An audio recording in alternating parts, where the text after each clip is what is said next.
So I began to consult with her because she's tagging for the 3 diagnostic indicators and the 12 associated clinical signs that I recommend be identified.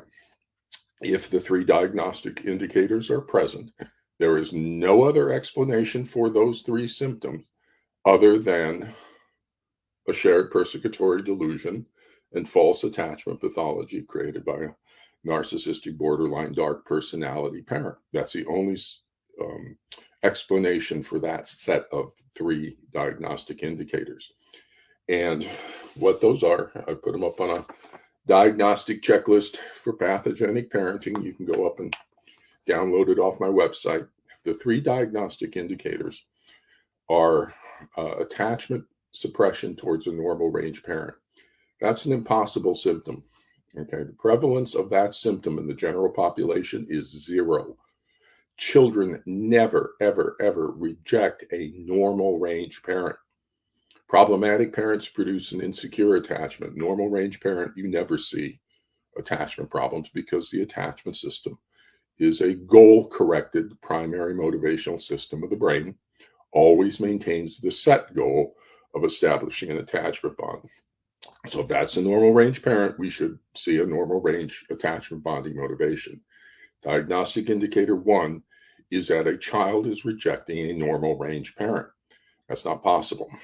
But what that does, that symptom, is it puts us in the domain of attachment pathology.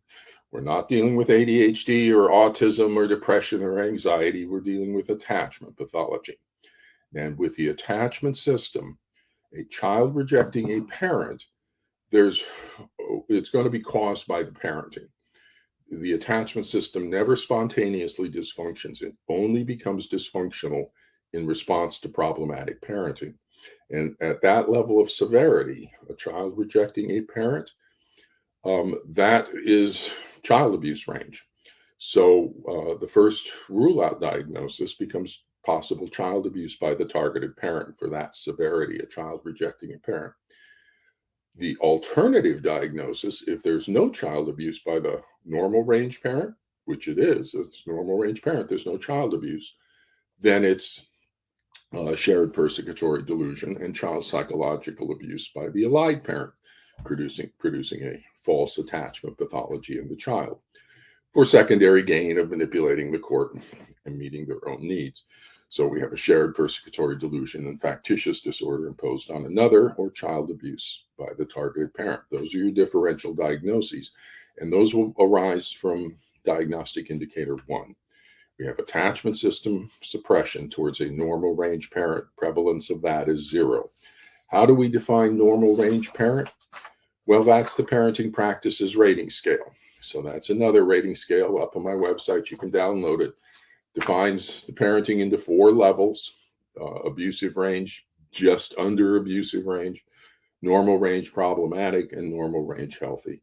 So levels 1 and 2 are attachment or abusive range.